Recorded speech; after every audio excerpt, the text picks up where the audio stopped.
Good morning. मी आली आहे नाशिक येथे पेरूची वाडीमध्ये. माझा लेक घेऊन आला आहे. सरप्राईज आहे माझ्यासाठी ते. मी का बरं तुमच्याशी बोलून राहिली आहे, सुसंवाद साधतीये.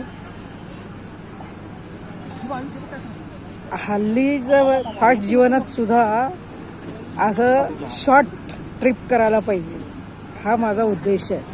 आणि हसायला पाहिजे. हे बघा असं सगळे कसे एन्जॉय करताय ते बघा. दिसलं का? हाय बघा, लस्सी आली. ती पेरूची लस्सी आहे बरं का. हां दिसली का?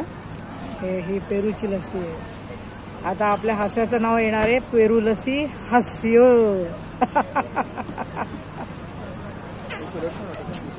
सुंदर आहे एकदम बरं का. हे बघा, तुम्ही नाशकात याल ना तर इथे अवश्य भेट द्या. कुठे गेला ना जरा आजूबाजूला नजर टाका, तुम्हाला तिथे आनंद सापडेल. त्या खिशात खूप पैसे लागतात असं नाही. थोड्या पैशात सुद्धा आपण आनंद घेऊ शकतो. हे मला सांगायचं आहे बघा. कशी खातो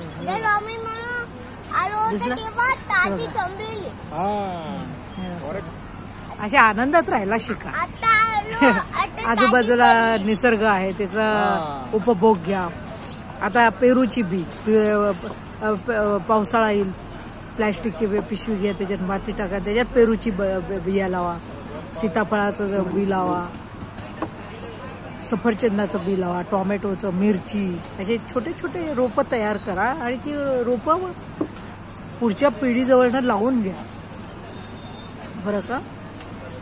म्हणजे एका पिढीकडनं दुसऱ्या पिढीकडे आपली संस्कृती जायला पाहिजे, हे सांगायचं मला तुमच्याशी बोलताना. नुसतं मी मी मी करत नका बसू. असं लक्षात आलं का तुमच्या?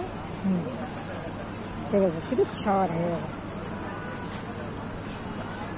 पेरू लस्सी पेरू हास्य. भरपूर सुंदर. चला आता मी लस्सीचा आस्वाद घेतेय.